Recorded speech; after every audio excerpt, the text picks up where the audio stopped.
Puerto Ricans is a big part of hip hop history. Anybody could go fact check right now who was the highest population in the Bronx in the 60s and 70s and still today. If I was a lot of the people, the Boricuas, the Puerto Ricans, I would be very petty and I would take Joe Conzo's pictures and get people that were there and start counting all the Puerto Ricans of every shade. Because Puerto Ricans don't only look like Fat Joe. There's Puerto Ricans that are this color and even darker. There's Puerto Ricans from every shade.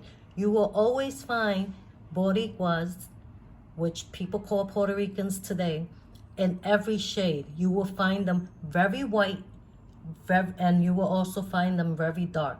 So the way Tariq Nasheed, that he's an outsider from LA, is talking about New York City's culture without knowing, Joe Conzo should start counting every single Puerto Rican and Cuban and the few Dominicans that I'm sure were around as well.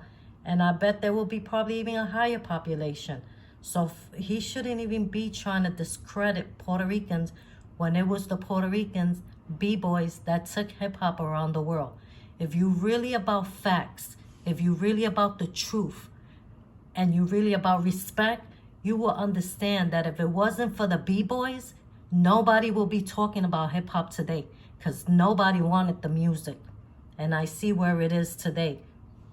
So the most important things that and best acknowledgments of the hip-hop culture is the B-boying, because it's always been positive moves through the B-boy, and the graffiti, the message of Basquiat. So if I was Joe Conzo, Fat Joe, and Crazy Legs, I will start counting every single shade of Puerto Ricans to show Tariq Nasheed that Puerto Ricans come your color and darker. And you're really talking about a culture and a city that you know nothing about. Sad.